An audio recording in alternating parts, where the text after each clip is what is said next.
So can you tell me a little bit about yourself, your name, and where you live and work? Okay, so my name is Jo Willis. I live here in sunny Hawke's Bay in the North Island of New Zealand. I work part-time for the Ministry of Social Development. I'm a senior practitioner in adoptions, and I work there 12 hours a week. And then outside of those hours I have I'm in private practice as a consultant, and I do coaching, counselling, personal development courses and facilitate workshops. So those are the major components of my work. Right. And what's your background for doing that? Like your educational background and experience? Well, I have a level B qualification in social work, which is an internal qualification. I'm a registered social worker, and I've been in the field of adoption for 22 years. I'm actually an adopted person myself, so my personal and professional journey has kind of interwoven there.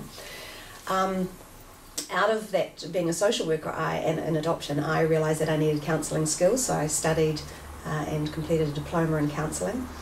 And then I, for a period, considered psychotherapy, so I did some psychotherapy papers. I was going to do a Master in Health Science and Psychotherapy before I found the Master of Arts in Coaching and Mentoring Practice at Oxford Brookes University in Oxford in the UK, and completed that in 2010.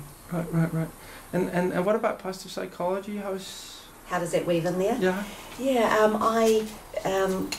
During my study, while I was living in London, I needed to select a paper as an independent study paper so I could return to New Zealand.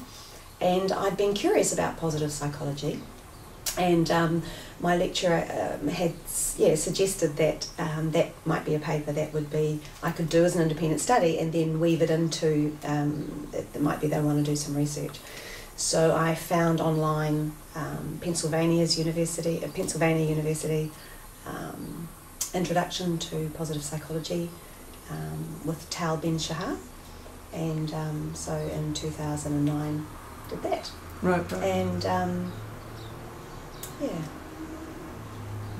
So how long would you say you've been using positive psychology in coaching? Really only since I completed my research. So that's like September 2010, right, really. Right. Prior to that, I was not using it in my practice. In one sense, I was unconsciously. Yeah. A lot of the strategies and interventions, obviously, I was using without realising it. But consciously using it since September. Right. And can you say something more about your job? What you're doing, who you're helping, like your clients? The type of clients that I work with are, I guess, initially when I first started coaching around about 2000, a lot of clients that presented had probably diagnosable signs more that they were needing counselling than coaching. I think that coaching had a more positive persona in the community here. So people, it's okay to pursue coaching, but it wasn't okay to go to therapy or counselling. But I noticed that is, those numbers are diminishing a little bit.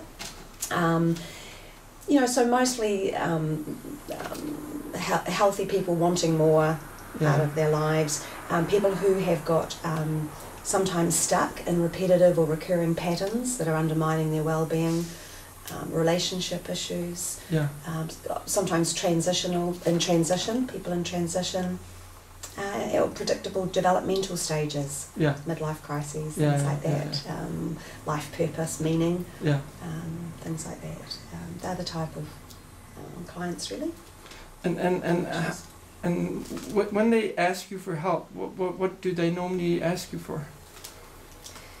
Yeah, that's a good question. It varies. Often people who come don't actually know what they're really wanting. They just know they want to feel better. They know something's not right in their life. Sometimes, or often they present with a specific issue that's really just one part of the picture. So, for example, my relationship with my partner's going downhill. I'm not happy in my job. Things aren't going so well in my life right now, and I don't know where to start with that. Or I lost my job, there's all this change going on in my life and I don't know where I'm going. Right. yeah, so those are just a couple of examples really Right, of the right. type of. And how does positive psychology get into that when you help them? How does positive psychology get into that? Well, positive psychology, I think I'm probably, how I want to present this is I'm not a positive psychology coach. I need to kind of state that right from the outset, transparent. I am a person-centered theory. My person-centered theory is the foundation of my counselling, coaching practice. Where positive psychology comes into it is since my research and in studying positive psychology, which when I first started out I was very sceptical about positive psychology because I was sceptical about its relevance for New Zealand, where it sort of felt for me like it was coming out of the US and it's quite a different culture there in terms of ways of being. So I wasn't sure about it for New Zealand. I also, I'm kind of holistic in my practice and things, and I wasn't sure how compatible positive psychology would be with my person-centered theory and holistic practice.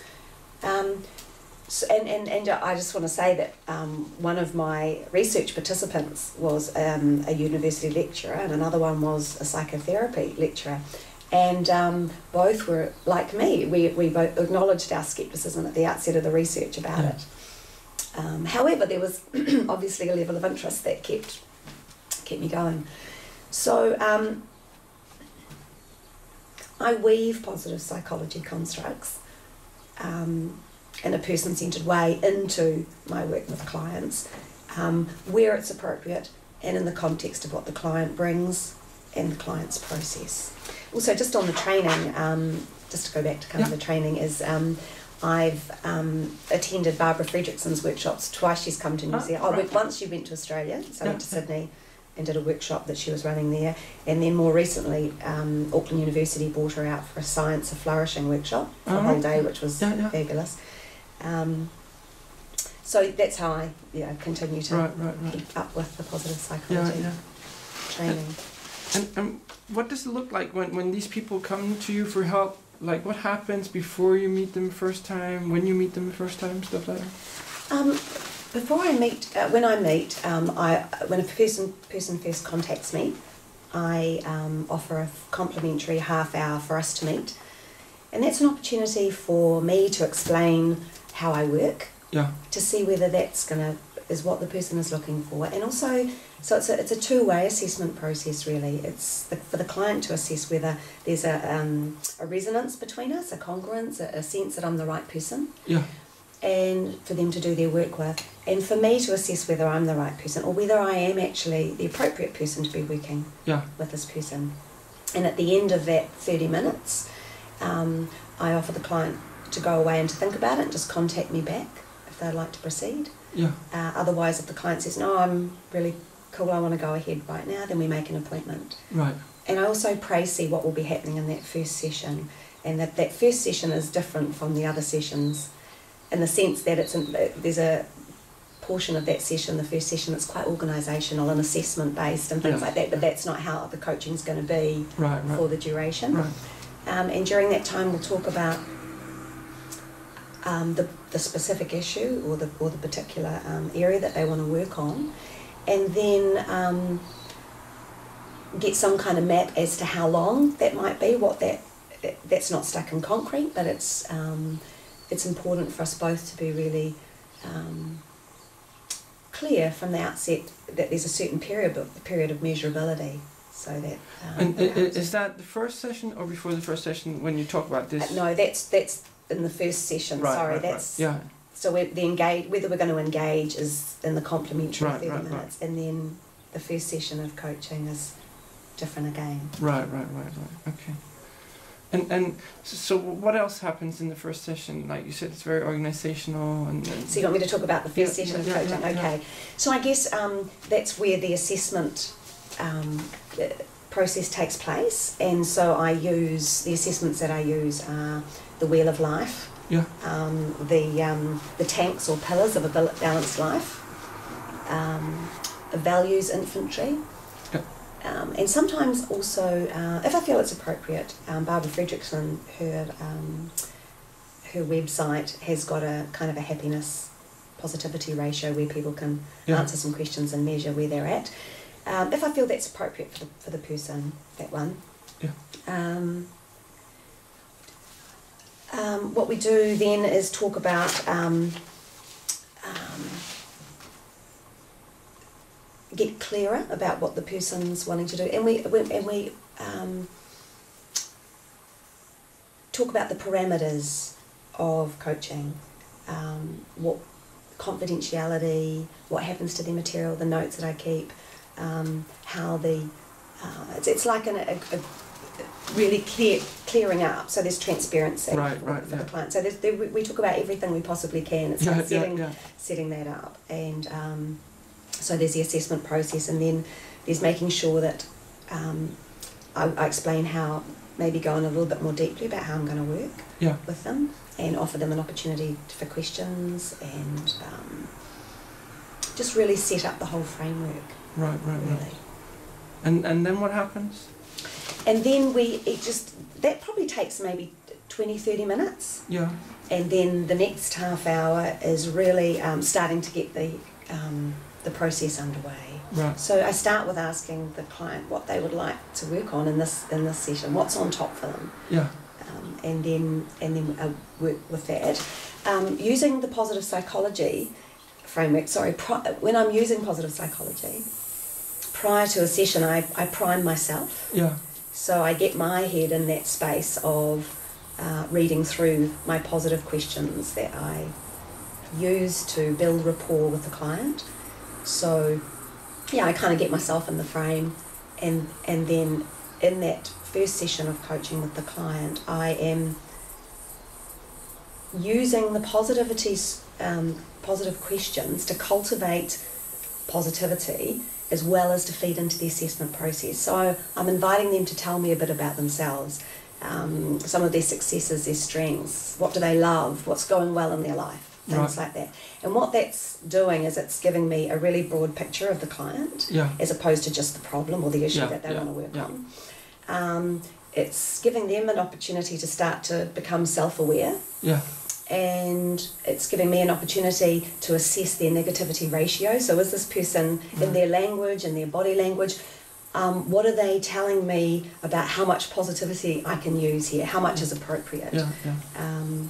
And so if a client is really high on negativity, so if they're really not in a good space, I can tell from their description or their difficulty in accessing positive things about themselves, or perhaps their emotional state or their body language, then I realise that it's going to be really important that I don't race too far ahead using positive psychology, because that's not going to be congruent for the client. And my experience is if I do that, I actually exacerbate their negativity, or they kind of hit it back like a tennis ball. And that's a sign for me I'm not using it congruently with the client's process. Right. You said something about priming yourself. Like, what do you do? Before I work with a client, or before I work in that first session with a client, if I've assessed that positive psychology is going to be, so in the first complementary session, I'll be thinking about what models and things I'm going to be using with this client if they engage with me. Yeah. So I've thought about that in between.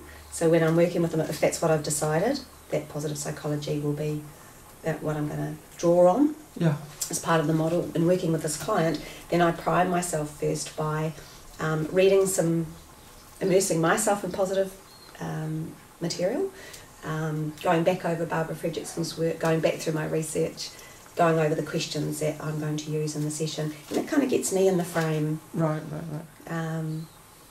Before the session. And so, what happens at the end of the first session?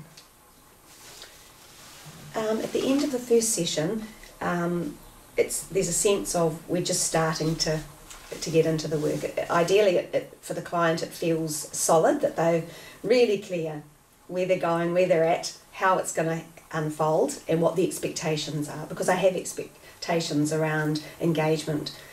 Part of the assessment process is assessing, does this client have space in their life for coaching? Right. Is the coaching appropriate given what they're telling me about their life? Yeah. And so by the end of that first session, ideally we're both really clear about that, because there is home play and things that I give as part of the coaching process. By the end of the first session, they're going away with some home play activities. With a clear picture that coaching's underway. And clear where we're going and what the expectations are by, say, where they want to be in 3 months' time with coaching. Generally, the first 2 sessions or 3 sessions are weekly. And then after that, fortnightly seems to work best for people.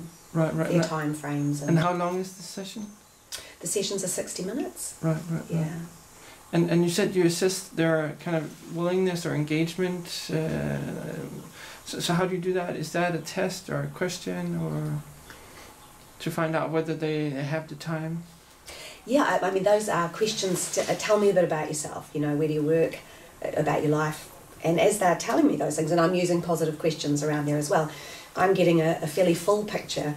But I'm actually assessing that more in the complementary session as to whether coaching's going to be the right thing or not. Okay, right. Because if they don't, if their answer to the question is, I work 70 hours, I've got 5 children, and they're really stressed and really manic, I'm going to be saying to them, I'm hearing that you really want some coaching, and I'm kind of curious about how did you see that was going to play into the time that you have available right now, because this is what coaching involves. Otherwise, I'm setting us both up to fail if you don't have the time, the space and the commitment. So that's usually in the complementary session. I'm assessing that. So by the time they engage, we're really clear that they need to have some space for reflection, to do their home play, and to have some headspace to focus around where they want to go. And so in between the first and the second, there's the home play? Other things going on? So they have one assignment, or...? Generally, I don't like to overwhelm them. So I have, so maybe at the end of a typical first session would be that they take away some questions about themselves, like that help them to deepen their thought processes. So, for example, what did you dream of doing when you were young? What are the things that are really important to you? How do you, some of those kind of questions that just evoke, starting to get them to develop more self-awareness, creating some more space in their life for themselves, and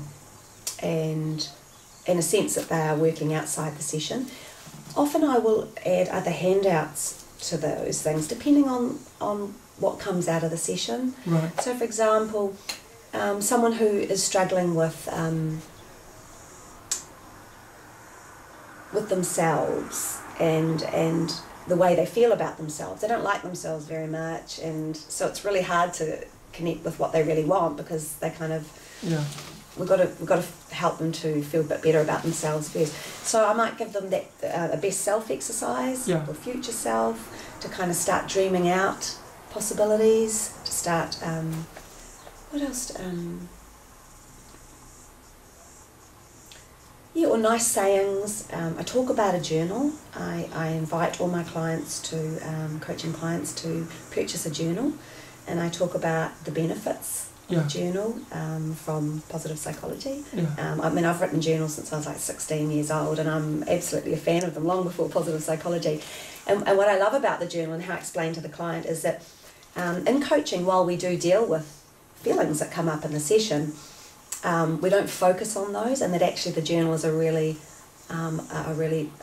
useful and helpful way to process emotional material that comes up in the coaching session. And I explain that they're welcome to bring the journal if they want to share insights that they might have got in the journal, but if they they don't have to hand it in, it's their private, and it's not for my eyes, but that it's a really helpful tool to go alongside the coaching process.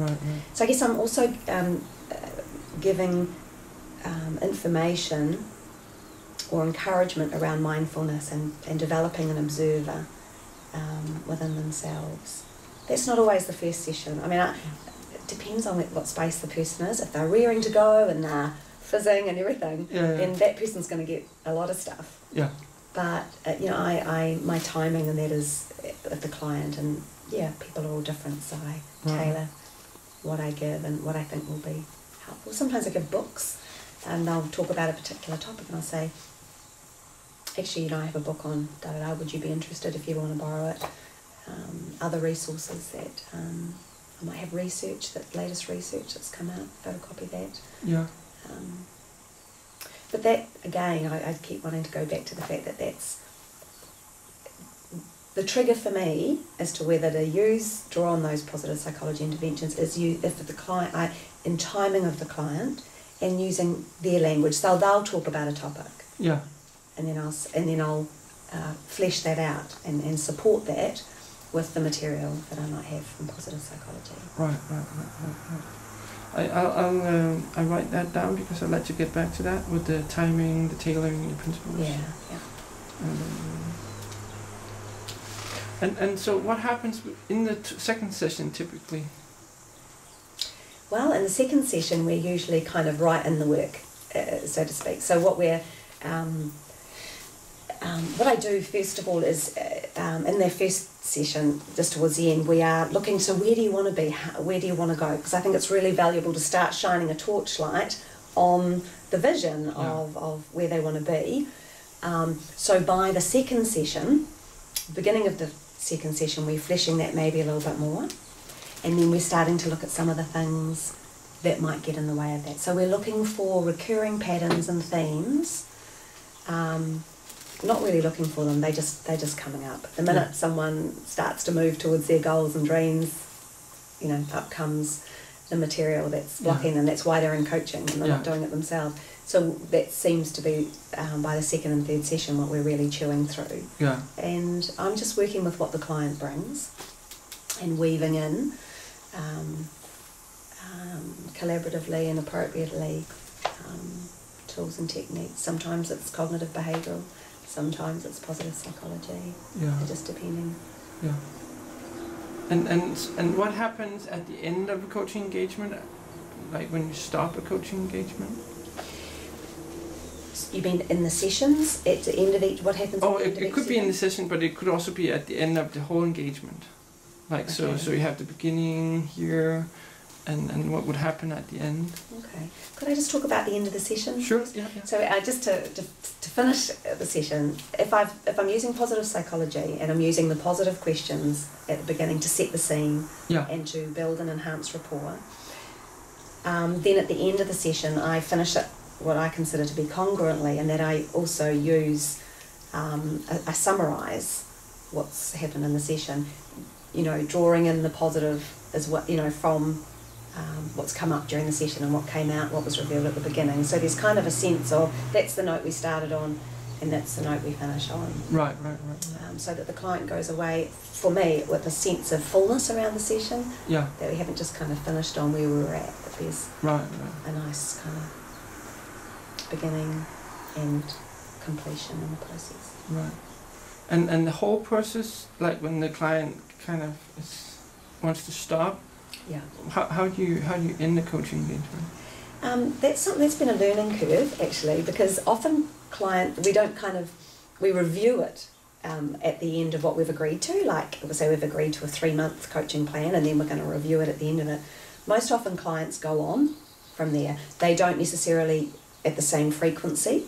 I have a number of clients who come back once a month for a session, and that's kind of like going to the gym. It's like that. It's a more of a reflective space. Yeah. So they come back to see and use that session to reflect on all areas of their life and how they're doing in their growth and their development and what's going on in their life. It's kind of like a bit of a tune-up and things like that. So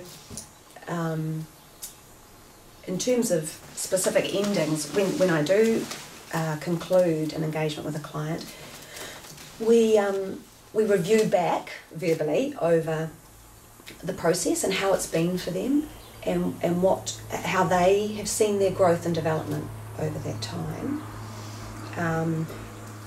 At the beginning of each session, throughout that duration of the coaching, I check in with the client. That's where we start at the beginning of each session is, so what's been happening since our last session? And they their description, their verbal description of what's happening in their life gives me a really good indication of how things are going, how they're progressing.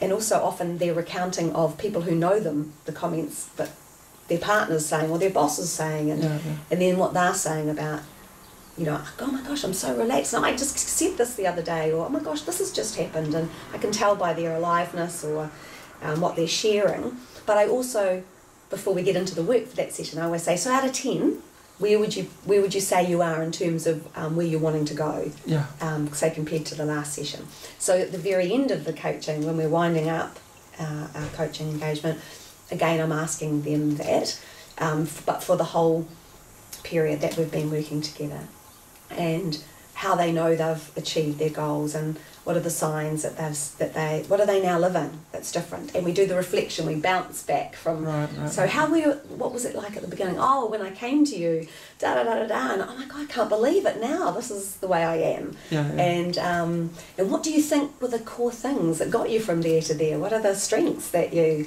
and I really shine, that's where I really draw on the positive psychology too, to really shine a torchlight on their strengths, the positives, so that they can use, and we talk about how they can really draw on those from then on, and take those tools and things that they've learned about themselves and about positive psychology and plug those in on a regular basis in their life to continue that upper spiral or upper trajectory that they now feel that they're on, this growing, that life's exciting, that they're growing, that there's an aliveness, and so that they kind of go away with some hard tools, you know, they've got their handouts and their exercises and things and their material, plus they've got a full picture in their mind of how they can do this themselves, and and how they can really leverage this experience they've had to continue to enhance their lives. And the ones who come back for like once a month a reflective space, is what kind of issues or challenges do they bring? Is that a new challenge every time, or something that they're working on for a long time, or what's that like? Well, it's interesting because there are different layers within our being.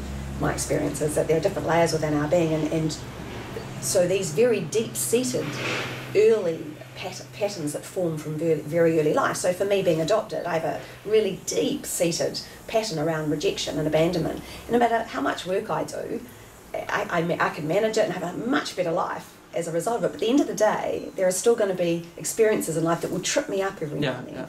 And so in the same way that I see that as, some more learning here for me. This pattern's got me again, you know, and so there's a deeper level of learning to engage with. That's the kind of thing that happens with my clients, that they have developed quite a high level of self-awareness now. So they know this pattern's got them again, but they need to process the material and get back in touch with, you know, and to, so that block shifts and they're free to kind of grow again and flourish.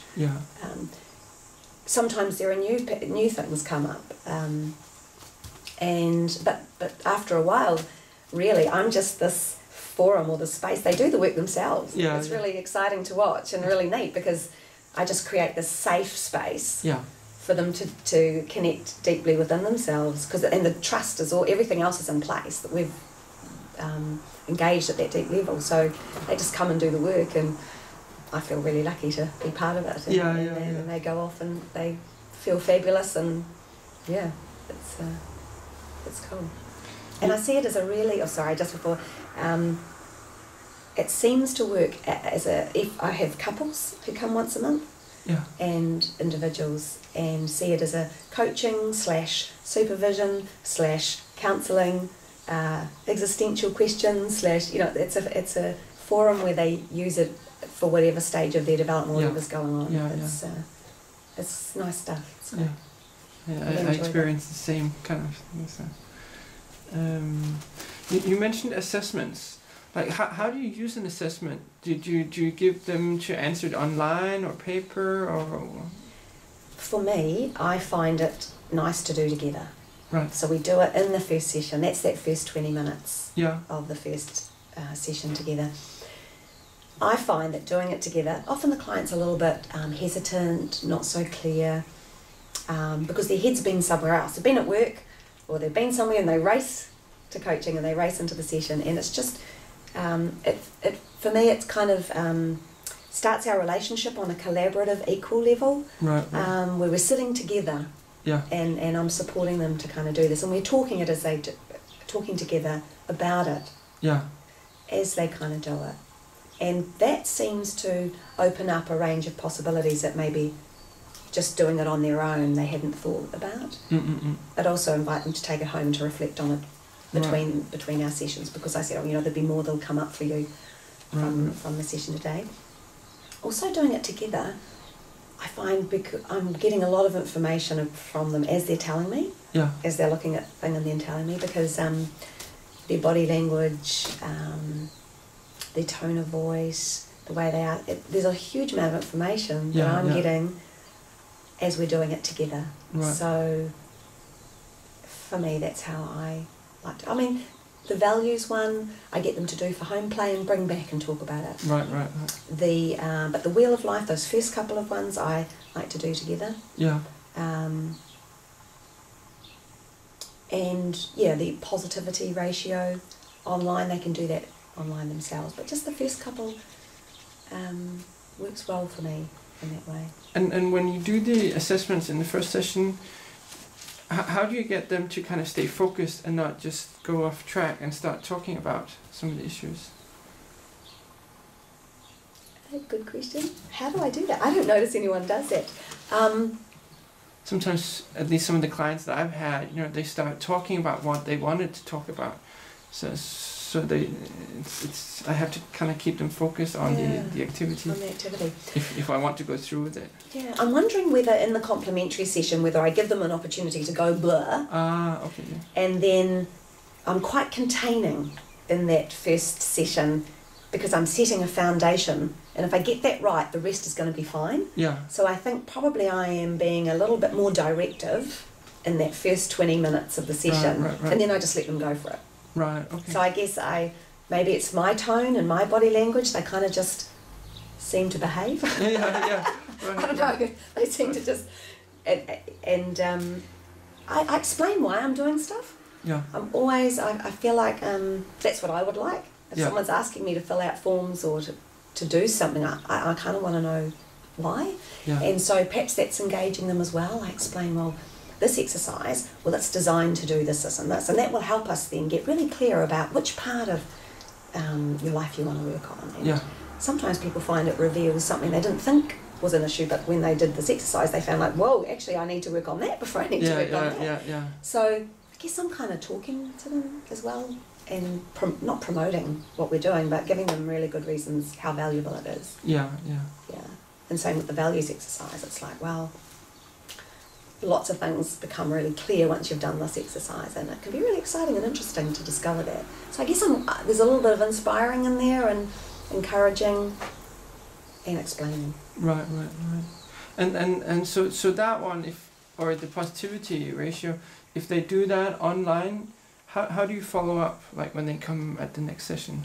Well, they follow. I leave that to them. I think they tell me how they get on, and I note that in my notes. Right. And I'll ask them again, and because on the Positivity website, there are different ways you can do that. You can do it daily, weekly, monthly. Yeah. During. But I suggest that they do it maybe once a month or once every few weeks. It's up to them. I feel like they're adults and they can choose. Yeah. I want to empower them. I just want to give them as much opportunities, and they choose what they do. And just like the journal writing and things like that, what they want to share. If I know they're doing it, I ask. Right. Yeah. And what about interventions? You mentioned like the best future self and stuff. What types of interventions do you use? Okay, so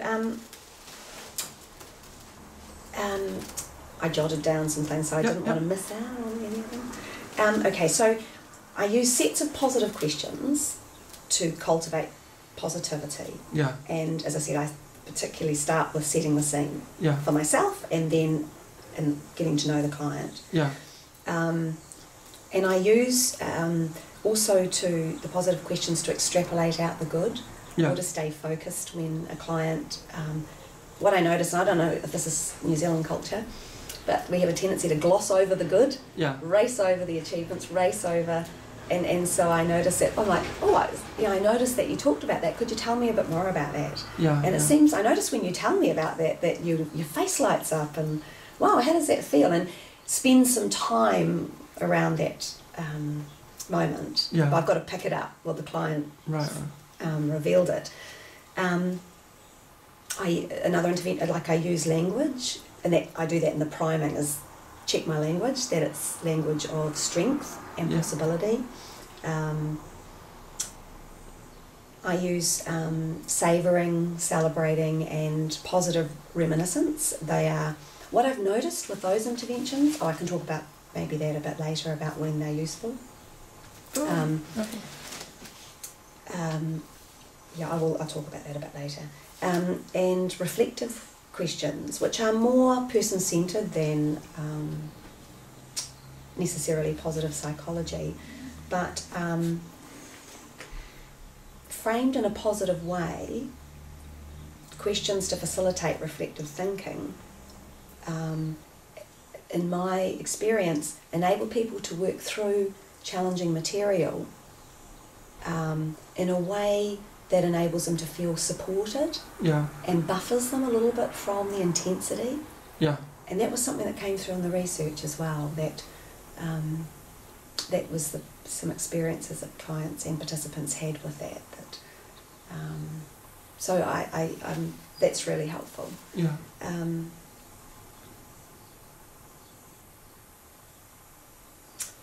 The gratitude, best self exercise. As I mentioned before, the journaling.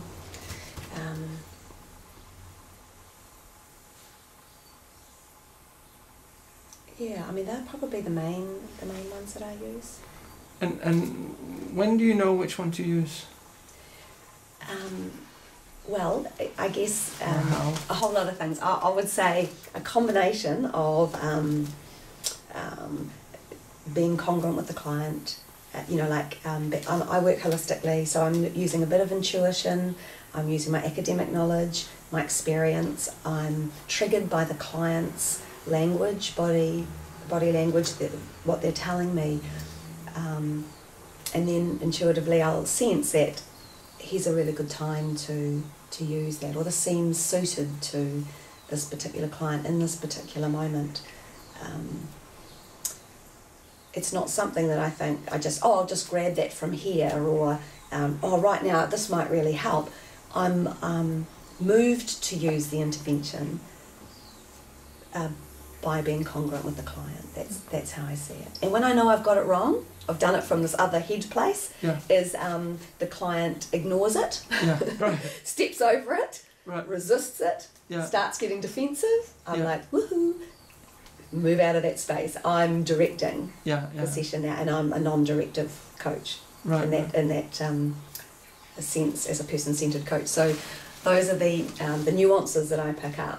When a client embraces it, accepts it, and I can see from their language, from their body language, that wow, that made a difference. Then I know that intervention was just perfect, was just right in that moment. Right. Yeah. And do you do the intervention, like some of the questioning, positive questioning, you of course do in the session, but some of the journaling, best possible self, gratitude, do you do them in the session or between the sessions? No, those are between the sessions. Those ones are tools and techniques that are used outside the session. I always invite the client to share with me the home play. Right. In that first few minutes when we start, when we look at what's been happening and how out of 10 are they feeling this week compared to the last time, and then we look at home play. And is there anything you'd like to share about that? How did that exercise go? Did you find it useful? Did you find it not? What came out of that exercise for you? And that's helping me build a picture too about for other clients. People consistently say, that is amazing, that really worked well for me. I noticed that after that, I was like, whoa, I noticed all sorts of other things, then I'm like, oh, okay, I'll log that, that's a really good one. Or other ones, people said, oh yeah, it was okay, but maybe it wasn't for me. It's like, oh yeah. Right. So I'm just kind of taking on that feedback as well. But no, those happen outside the session. Right. And you mentioned something about the usefulness of some of the interventions that you wanted to comment on later. What was that? The savoring exercise, and then you mentioned something about usefulness. Yeah, I was going to talk about that actually when you at the end when you said about what would I say to other coaches who were just starting out in positive psychology. Right. But I can You can say it now. I can say it now. Okay. Well, what I notice is if I use the interventions of savouring too early in a client's process, there just seems very little benefit. Right. It's really, what I notice is savouring is a really good intervention to use after a client has had a shift with consciousness, or they've had an aha moment or an insight. And you know that sort of experience when they're relaxed afterwards? And it's like, I don't know, I suppose when you've been for a run, you've achieved, and you sit back and you're like, you're in that kind of basking place. Yeah. That is a perfect time to use savouring. Yeah. So how are you feeling right now? What's it like to be in that space? What's it like to now have that insight and to know what you didn't know before, and what do you think you'll do with that? And that is a perfect place. Right. And then to say, wow, that's so savouring works really well after an aha moment or an insight. And celebration works really well the following session at the beginning, when they have gone out of the session, and in between that session and the next one, they have their life's changed quite significantly, and they're telling you about that, and that's a really good time for celebration. So how do you celebrate? Well, I'm not very good at this myself, believe me. It's just like, this is something, a continual learning piece for me, is stop and celebrate and savour. Is I will invite the client to choose something that's really, how will you celebrate this? This is really significant, what's happened in your life. You know, this is something that you struggle with for ages, and now look at you, you're doing so well. This needs some celebration. What's something for you that you could do that will celebrate this stage in your growth? And sometimes it's kind of like having a scented bath, or buying a book, or a special walk in the forest, but it's done as a ritual of celebration. They come up with it. I just encourage and create the thinking around how valuable it is to celebrate. Look at all the work you've done. Now you deserve to savour this and to celebrate it. And how will you do that? And then the next session, it's like, so what did you do? How did it go? You know, so those are times where those interventions, in my experience, work really, really well. Right. And same with positive reminiscence. Now that's a bit different. I only used that a couple of times, and that can be helpful in transitions and in someone in a grief process, where someone's been quite struggling and challenged by negative feelings, and when they start to talk about the person in a really nice light, the person they've lost, or a stage in their life that's no longer there, then that can be an opportunity to use that intervention, and to create through questions and encouragement. Tell me more about that. I'm really interested in when you said that about your husband, and tell me more about it. And then out comes some material that, amongst all the that is positive, and that buffers and gives them a bit more resilience to sometimes what they're going through. What about knowledge sharing? Do you share your knowledge? Yeah, I do, absolutely. I think some of it already in the ways that I talked about. So, for example, the gratitude. If I'm espousing that a client try the gratitude one, to sort of buffer a bit against rumination and some other negative thinking patterns and things like that. Or that it's clear that they have there are really lots of aspects of their life that go really well, but they're not seeing those. They're kind of blinded to that at the moment. And so encouraging the gratitude, using a gratitude intervention, or encouraging them to use it, particularly outside the session. I will share my knowledge of the latest research of that. Like, actually, the latest research shows that 3 times a week is better than doing it every day, because we become familiar. Yeah, And sometimes I'll give a little handout with that's a bit about that I've drawn from research. And that kind of just inspires and motivates the client to use it. It's a bit more, locks it in a bit more, instead of just saying, oh, well, if you're just grateful 3 times a week, that'll be good, just try that. It's like I talk about, I take it seriously, and because that's what I love about positive psychology, is the empirical research strengthens me as a practitioner, so that I can then offer that in a strengthened way to the client, and so it's offered in a motivational, inspirational way, backed by the research, and I notice that hooks people.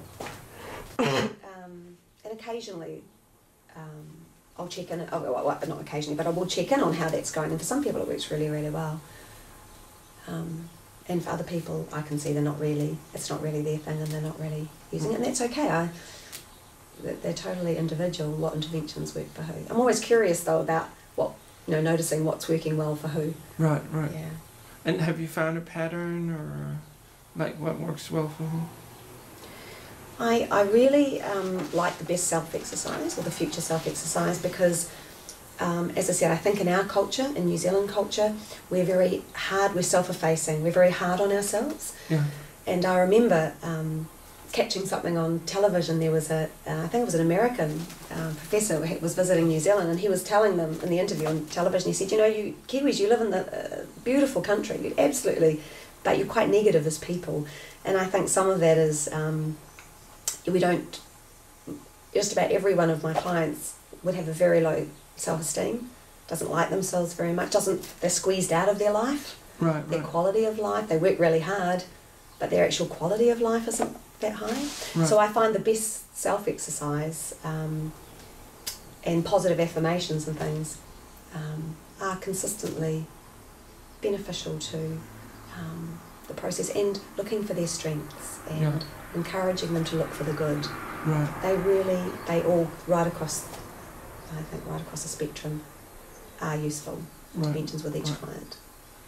And when do you know, like, when to ask a question and when to share your knowledge? Like, what kind of determines when you start sharing knowledge?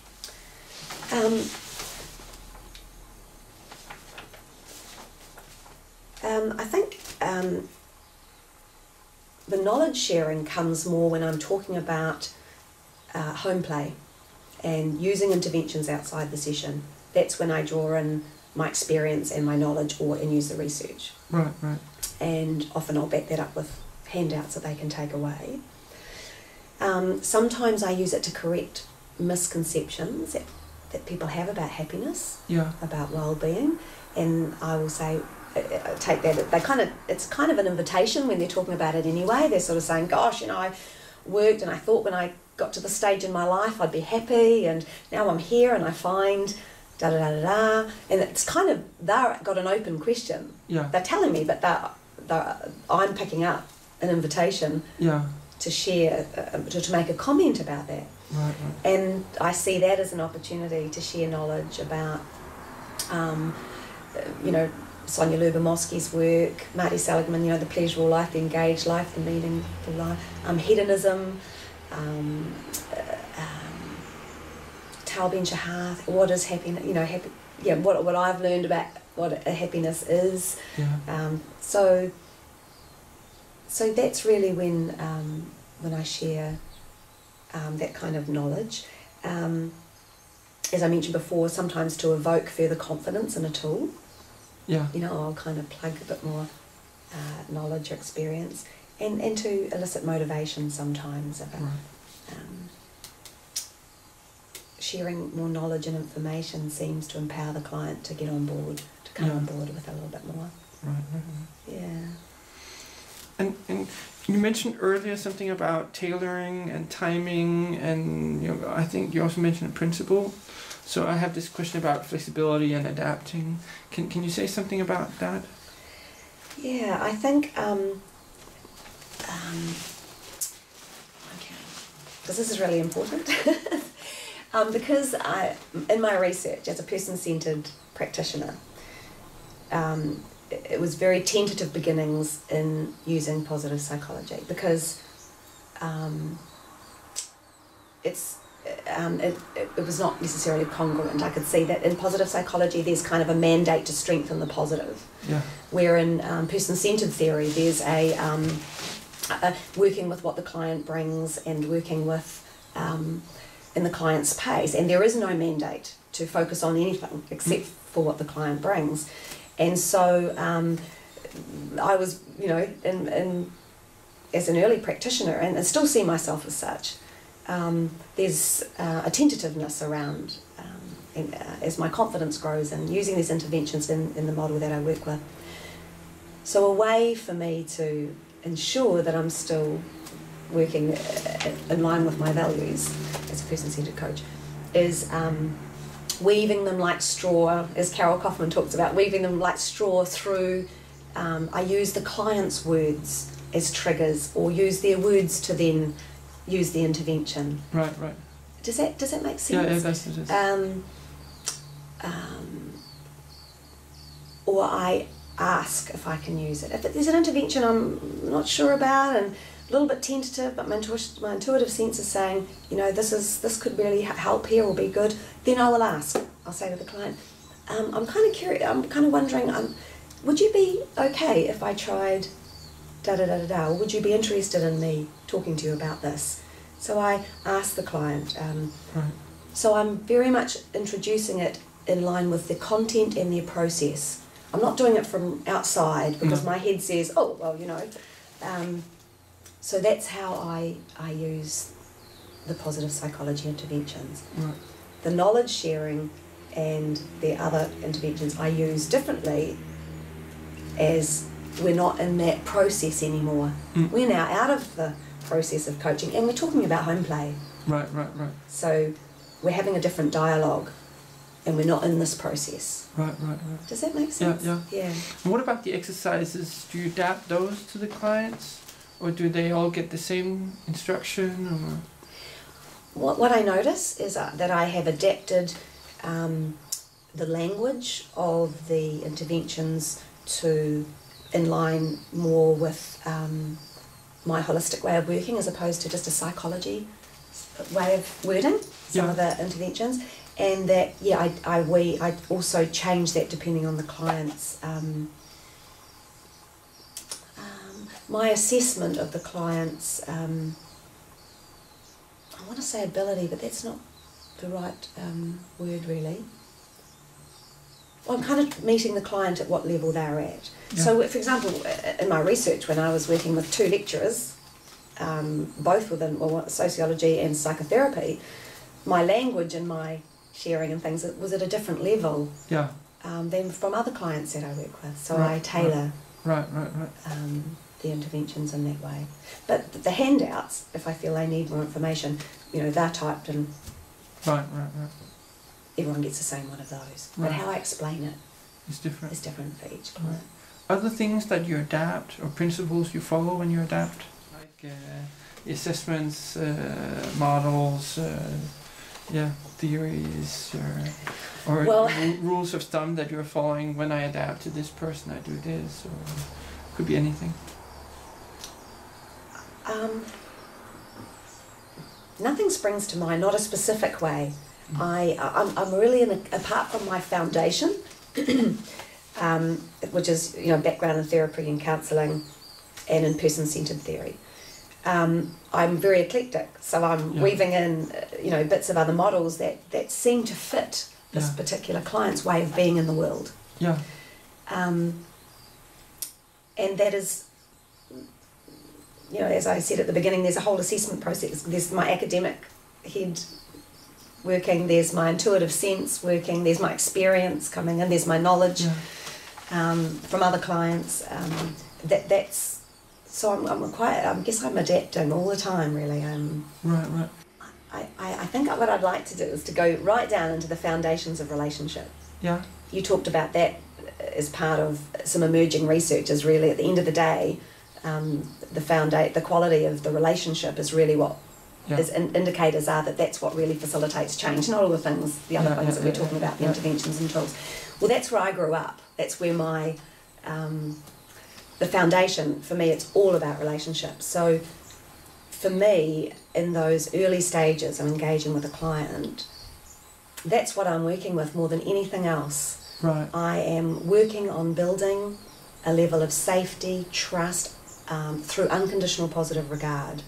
I'm providing core conditions that allow the client to relax and to become themselves, and for their psyche, I can almost feel it after the second session, this is a safe environment, so I'm going to let some material out now. Yeah. You know, and so at that deep level of engagement with the client, I think there's just an intuitive way,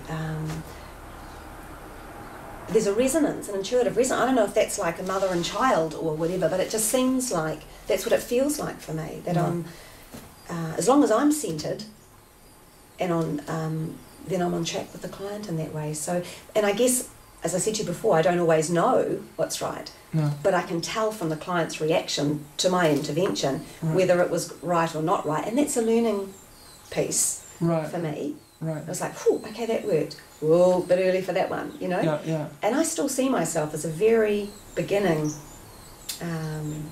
coach using positive psychology. So I don't know if I have a rule of thumb yet. I think that's really the answer to the question. Right, I haven't been doing it long enough to feel I have a rule of thumb, No. to be honest. Right. Yeah. So in psychotherapy research, there's some research that suggests that there are other factors in the techniques that influence the outcomes, and one of them is the expectations of the client. Yeah. So can you tell me something? What do you do to build the client's positive expectations about you and the way that you work? Positive psychology, coaching. I think I have, the feedback that I have is that I've had is that I seem to have a natural way to inspire, something to do with just my way of being in the language that I use, and so I guess at times I'm consciously inspiring the client to two things. One is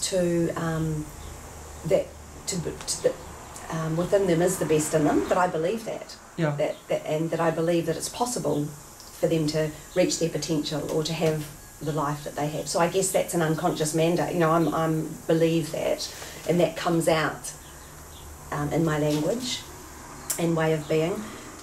So I'm using positive language. Sometimes I'll tell stories of the type of outcomes for clients, you know, non-identifying, but, you know, or my own experience with something. I also have a map which I developed personal development programs on, which I'm happy to show you. And that map is a really, it seems to, in explaining the map, seems to give clients a sense of, oh, I can do this, and oh, that makes sense to me, and it's possible. I can do this, and I now have a map that can help me get from where I am to where I am. And Jo's, you know, has been through this, and it works. And not that I always say that, but I say that this is a map born out of my personal and professional experience, and why it works and how and things like that. And so those are things that are happening at the beginning that inspire, I think, and engage people's expectations for a positive outcome. Another thing I do, though, to balance that is I do a reality check. Yeah. So I'm getting better at this, being a little bit challenging around, but it does involve work. Yeah. And I explain the process of change, you know, using a trans-theoretical change model, a little bit about, you know, 2 steps forward, 1 step back, and at times it's going to feel like you're not getting anywhere. I prepare them as well for the challenges. Yeah. So it's not all about positive expectation. That's the person-centered part of me. Yeah. It's like, okay, so let's be a bit real here as well. Yeah. You know, there are going to be mountains to climb to get there, but you can do it. And these are some of the things that I'm here to help you with. And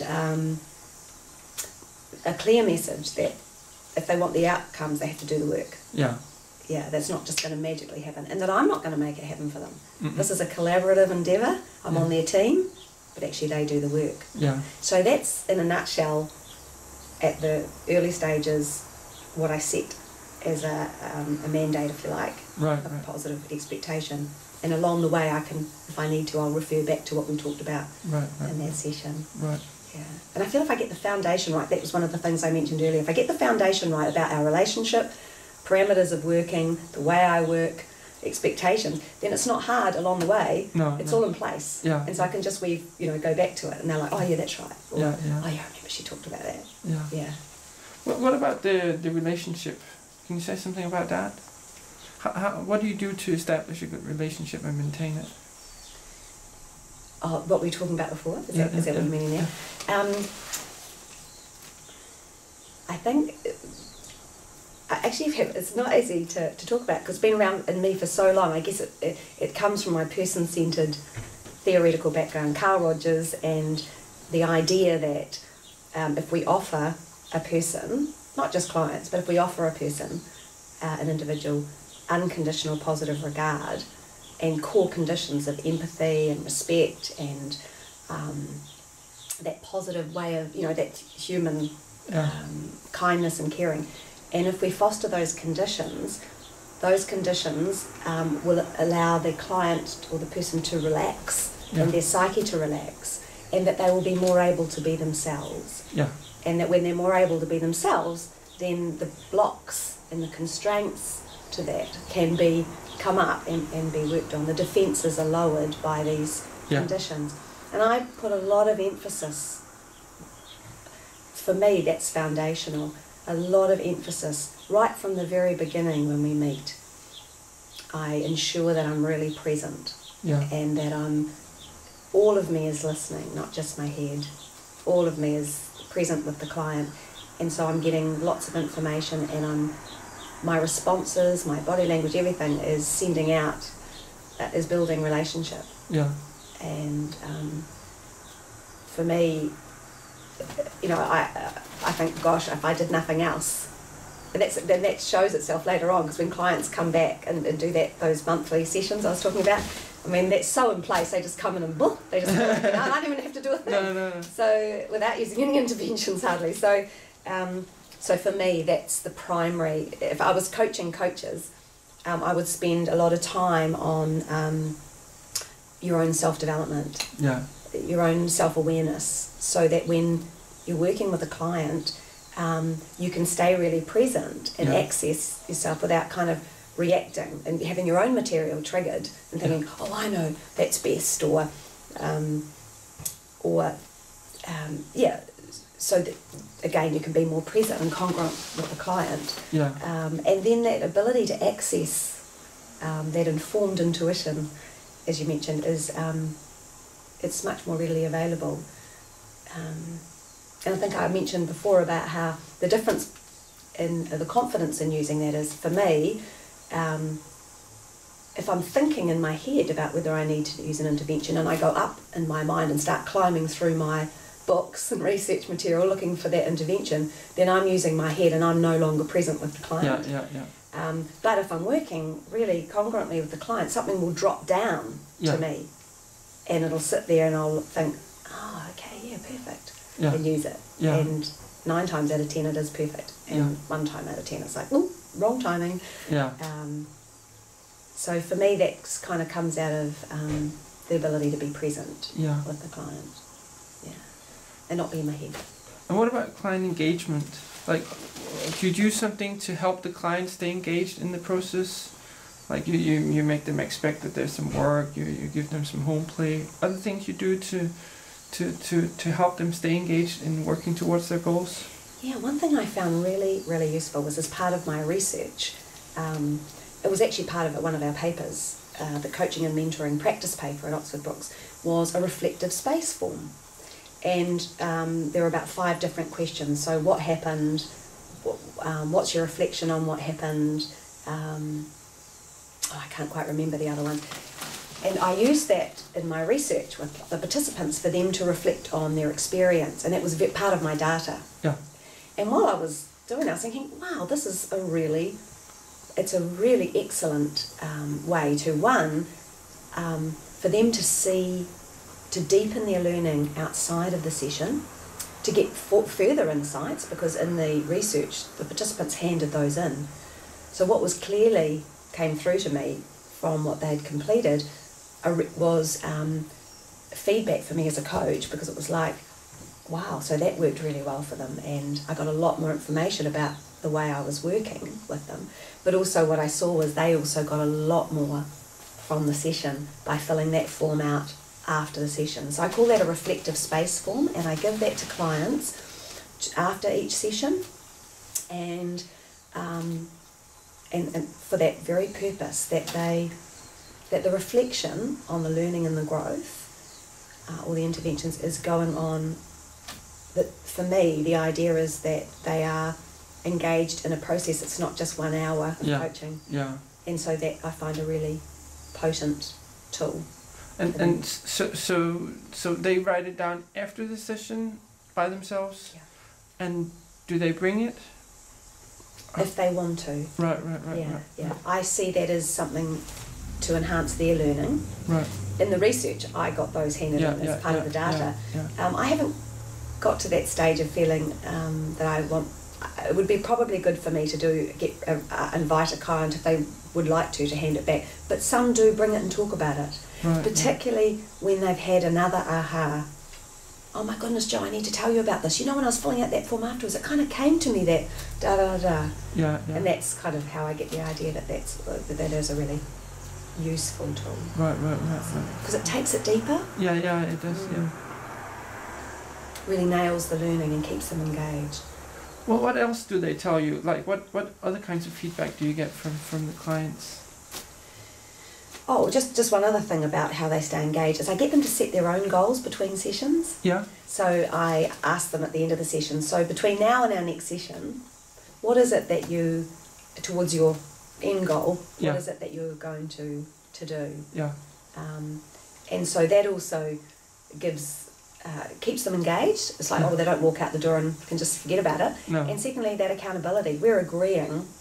There's a mandate of agreeance at the end of that session what they're going to do. So of course it's going to be what I ask them when they come back at the next session. So what's happened between then and now? How did you get on with? Yeah. And that keeps. I think that enhances engagement as well. And is that a goal they set or an activity they pick or? It can be either. Right. Usually it's an activity related to a goal. Right. So I want to be more assertive. So this week I'm going to use I statements with the secretary who's been speaking down to me and giving me a hard time. Yeah. I'm going to stand up and sometimes we'll role play. Right. Before the end of it. Okay, so right now let's practice. Yeah. And so they'll go out. So the bigger goal was to feel better about myself so I can get a promotion. This is one of the constraints at the moment at work. This is what I notice. Yeah. 1 or 2 staff treat me badly, and I put up with it. And so this is the activity for this week. Right. Towards the bigger goal. Right. And so they'll come in and I'll say, how did it go? Oh my gosh, you're not going to believe it. Yeah. Oh, and because once they've done it, because they broke through the barrier, and then all sorts of things start happening that are really exciting. And it's really valuable to spend time. Again, that's extrapolating out the good. Yeah. To spend time celebrating. It's all those things, celebrating as well. It's like, wow, that's so cool. That was really courageous of you. And what do you think it was that enabled you in that moment? Yeah. To make that choice when you've made a different choice at other times, and helping them make the connection to build those strengths. Right. And And what else do they tell you as feedback? I'm thinking about the research as well, because that was really direct feedback about the positive psychology interventions. Clients say to me that shining a torchlight on the positive is really helpful. Yeah. It provides hope, support, inspiration, because it's not something we do well. Yeah. And as I said, I don't know if it's a New Zealand thing or whatever, maybe it's a whole human being thing, but it's not something they do. And I think using it in the sessions, they find it helps them, they kind of wake up, it's like, oh yeah, that's right, there is something good going on amongst this. Yeah. I hadn't seen that before. Clients say that quite often. You know, until you asked me that question, I hadn't noticed that. I hadn't seen that. And that's really powerful, because they're gems, and they are nourishing to the client. Visibly, you can see it. There's a nourishment amidst whatever they're going through. And they just didn't see it before because their eye was just on the block, stuckness, the negativity, the challenge. So shining a torchlight on, and I do that congruently with person-centered theory, and that it's something they say, and then I'm like, oh, I'm just wondering, can you just tell me a little bit more about that? I noticed that you just mentioned that. Yeah. Could you? And then, so it's in line with their dialogue. Yeah. That I'm looking for opportunities, obviously. Right. And what was neat in the research, because it was my biggest fear about using positive psychology, because it was that they say it feels natural. They actually don't notice it really. You know, like as in, well, they do, like they notice that shining a torchlight is helpful. But it doesn't feel, I haven't had anyone feedback that it's felt an intervention has jarred their process, has made them feel like I've put myself in a position of expert, or that it's come from out of the frame and bothered them, that they've felt spoken down to or anything like that. And so, you know, that was really affirming for me as very sceptical initially. Yeah. One, about how was I going to use these, what I perceived to be valuable, but in a way that was congruent with my way of working. As I mentioned earlier, that savouring and celebrating, really potent, because they're not things we do very often, and that in a way they take on, just like a therapist, the client takes on a different way of being with themselves.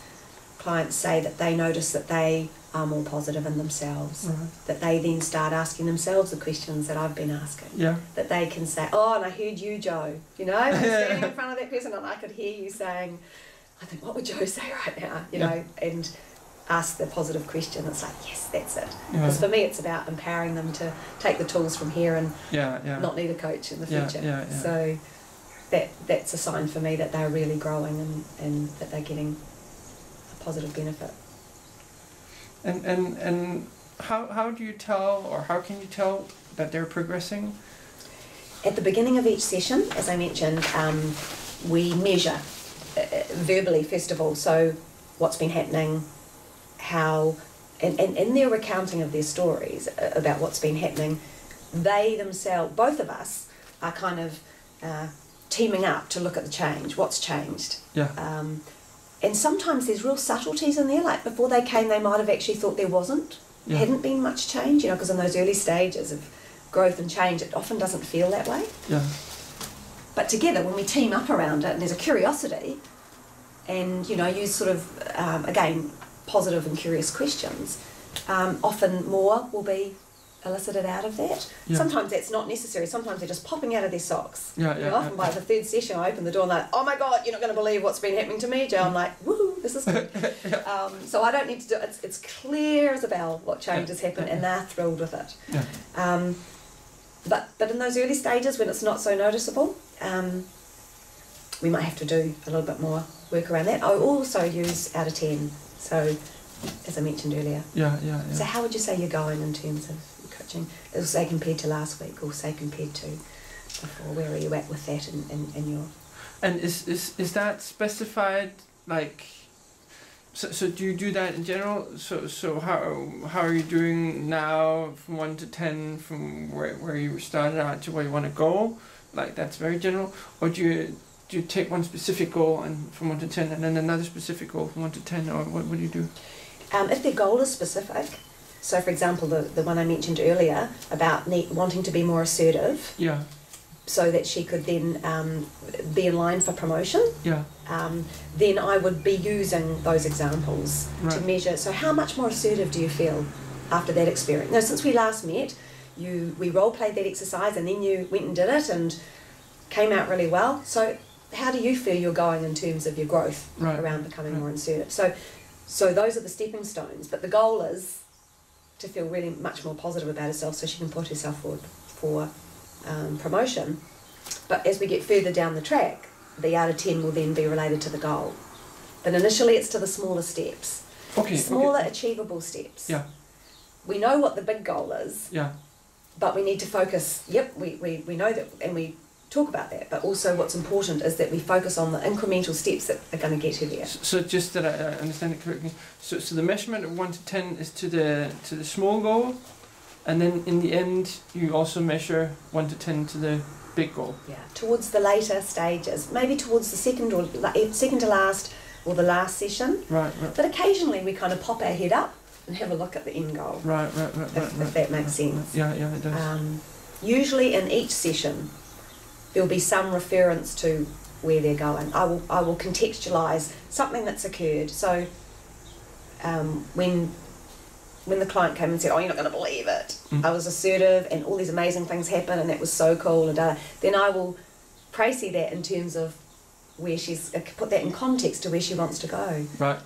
So how much closer do you feel to the bigger goal now? Yeah. You've achieved this step. Yeah. And the goal was to feel really confident in yourself and that, that you, I'm much closer. Yeah.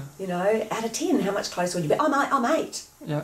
I'm 8 now, and it's like, woohoo, we're so that's how the measurability, I guess I work with it, yeah. Yeah. And what do you think cause some of the changes that you're seeing? What could be some of the mechanisms? I think a lot of factors obviously play into that. I'm referring back to my research now. What really stood out for me and was really potent was a combination of reducing the negativity by addressing and processing the material that the client brought, which is the person-centered theory, and using positive psychology woven into that in the form of positive questions, shining a torchlight, all those things we've talked about, cultivating positivity in an indirect way, really. The reducing of negativity and the increasing of positivity led to really potent transformational shifts. Yeah. They happened rapidly. I mean, before I studied positive psychology, I had a personal development program where around about the 3rd or 4th session, clients would come and go, "Oh, you're not going to believe what's happened to me." They'd had a shift. Yeah. Then I found Barbara Fredrickson's theory and it was like, oh my goodness, this explains what happens to my clients. It's almost like over the period as I'm reducing, the exercises are reducing negativity and looking at the goal and looking at the positives and reducing the negativity, it seemed like they crossed a threshold. Yeah. Because Barbara Fredrickson's work explained what I was experiencing.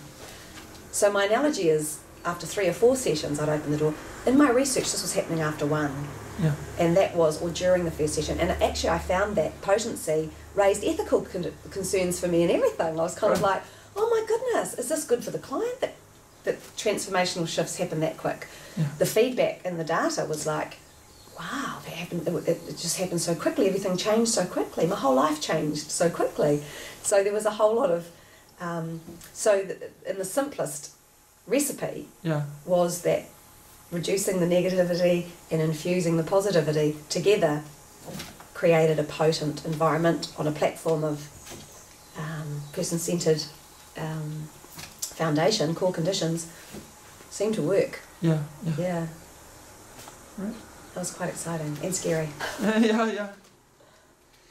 What do you do professionally to develop yourself? I've been a lifelong learner. I was hoping when I finished my MA after all the huge stretch it was to, I think little old Joe Willis from Napier ending up in Oxford studying an MA. I hardly got school, it took me 2 years to get school certificate. Was a major feat, but I have a passion and a love of learning, and so I attend conferences. I'd love to attend more, but in reality New Zealand's quite away from the main centres, but I definitely endeavour to get to Australia and to other centres in New Zealand where there are conferences. I find them inspiring, like Dr. Susie Green and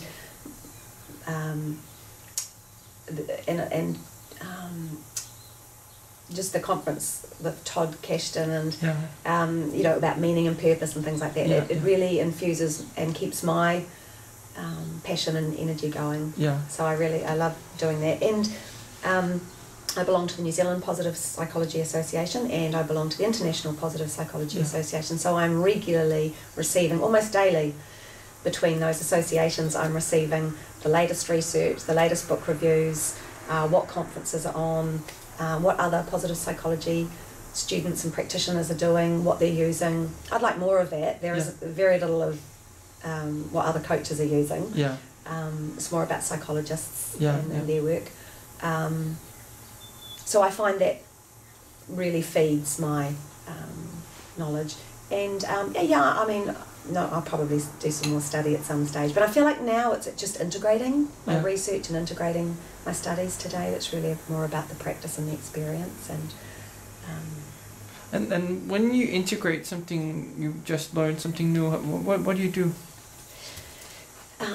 Well, I'll use the positive psychology as probably the latest thing, is I read as widely as I could on it, and I read the pros and cons of positive psychology. So I immerse myself in the pros of and then I stepped back and I thought, okay, I need to do the balance now. So I read Barbara Einrich's, the downside of positive psychology and other views on it, and then sort of distilled through that material, and discerned my own sense around that, made sense of it. So I could see how positive psychology evolved and how it went down the path it did, and where it's gone in the last, since 2000, and then I could see how the path needed to change now, and I could see directions for that, and then I sort of distill as a coach and as a person-centered coach, what is the information, what are the tools and techniques that are going to benefit my clients, what works, and how can I introduce that to the client in a way that is congruent with the way I work, but enhances their well-being, enhances their ability to achieve their goals, to have a better life, to actualise their potential. I try them on myself first. I can talk ages about journaling and things because I'd done it. When I was 16, I lost a person who was really close to me, and journaling was my closest companion for many years. As an adoptee, processing a lot of my historic material and was in a journal, so I can talk confidently and from experience. So I use the tools first for myself before I use them with clients and kind of. And how does that make a difference? It makes a difference because often I might tailor. That's where I might tailor the language a little bit differently, because the empirical knowledge and the academic knowledge needs to be distilled into practical language sometimes. So by me doing it myself, then I feel I bring it into a more practical language for the client. Right. And I can also, maybe I drop bits off sometimes because I think, that wasn't so, that's not, or I change the language a little bit. Or I use some of those analogies. I was thinking then of the analogy of Tal Ben Shahar around change, throwing your knapsack over the tall grey block wall. And so some of those are really, really useful. So I kind of immerse myself in them. And would you say this way of working, the way that you weave positive psychology into your way of coaching, is that different from other ways of coaching? I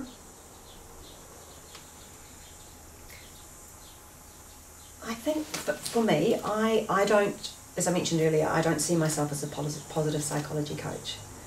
There doesn't seem one label that captures everything. As I said, I'm quite eclectic, but my home base is being a person-centered. Some people want to find out, is positive psychology coaching, if you use positive psychology in coaching, is that special? Is that different?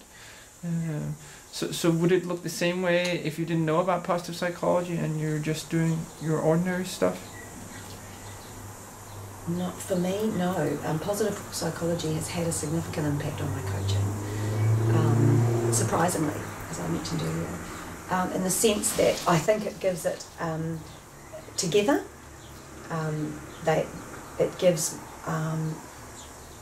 It's more potent. My coaching is more potent. It's has more expedient outcomes.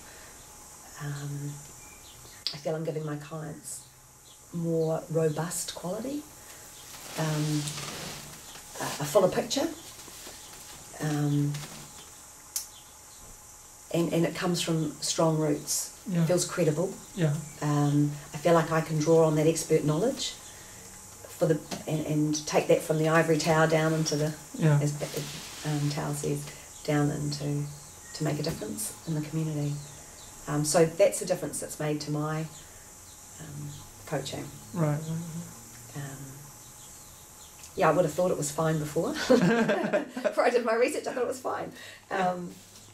But in saying that, I need to acknowledge that, you know, meeting up with positive psychology and starting to use positive psychology was part of my masterate. Yeah. So, I mean, they've obviously helped each other. Yeah, in that sense, yeah. Are there things we have not talked about, but that are important for me to understand, to kind of get the full picture of what you're doing, to, like, not to misunderstand something?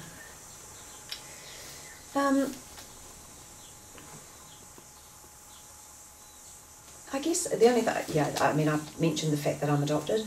I had a very religious upbringing. My father was a Presbyterian minister, so I had that kind of unique environment of growing up in a manse. Yeah. And while I'm not religious, I'm strongly influenced in a spiritual way, I guess, in Carl Jung and Joseph Campbell and Jean Houston and Ken Wilber and people like that inform the depths and the richness of my work, the beingness, I guess, of my work. So that's a kind of where I'm grounded. And then when I was, I guess, what was role modelled for me by my father in my home environment with him as a minister was very much the Rogerian, Carl Rogers way of being and things. So those things shape naturally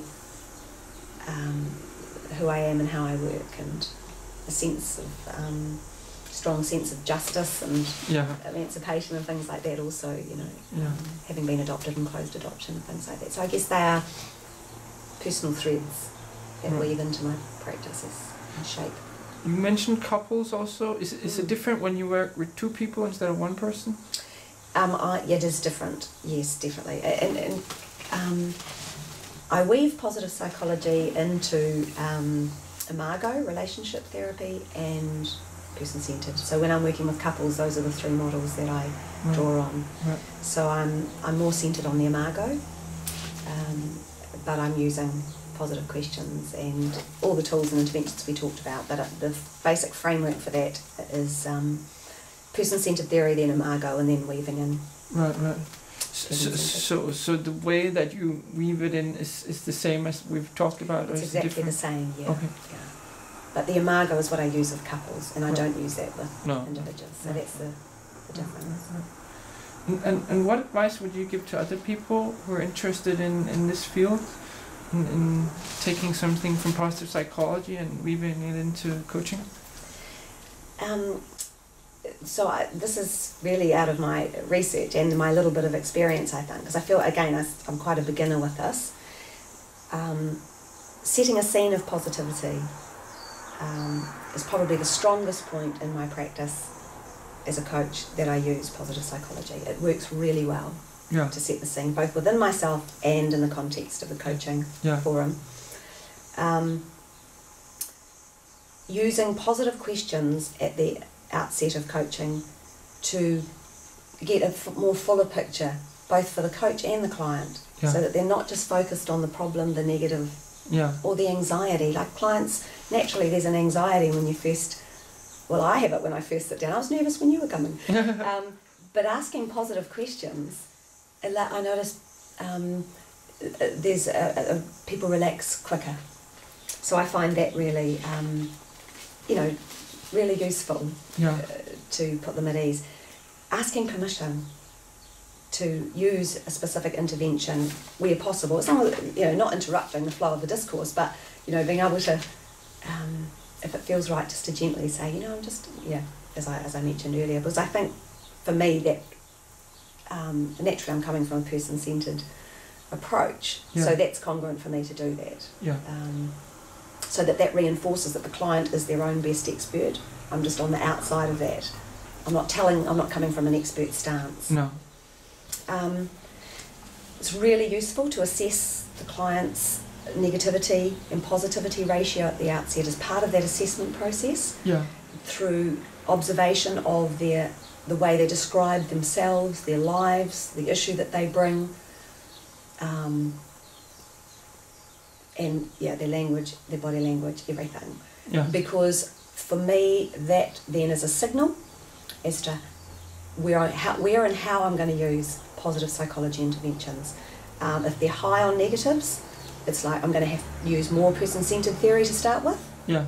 To help them process that material that's on top. Yeah. And then slowly introduce and weave in the positive psychology. Yeah. Where if they're higher on positives and they're, got a lot of clarity, yeah, then I'm going to use a lot more positive psychology a lot more earlier. Right. So,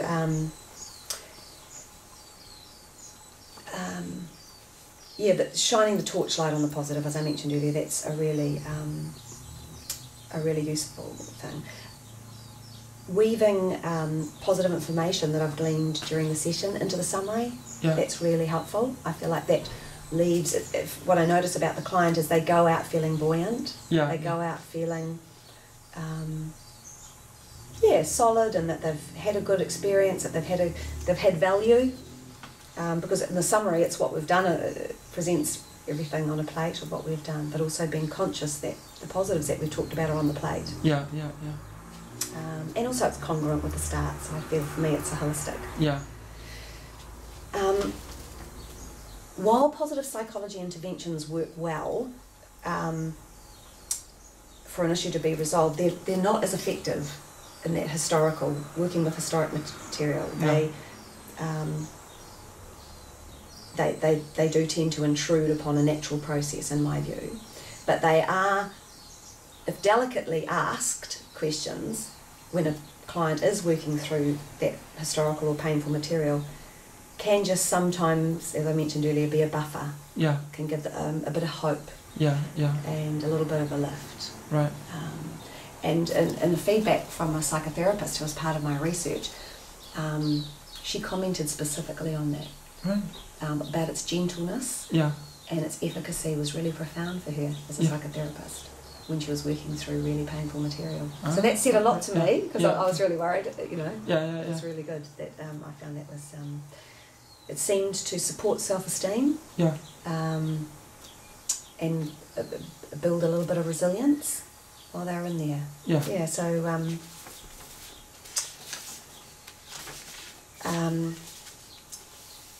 this is probably not so relevant to positive psychology, but reducing negativity through meaning making is really powerful. Yeah. And questioning constraints, questioning automatic beliefs, that kind of thing, reduces the negativity, increase self-awareness, and and that then lets the positive, enables the positive to be more released. I've talked about interventions working better at different times, like the savouring better after and aha as before.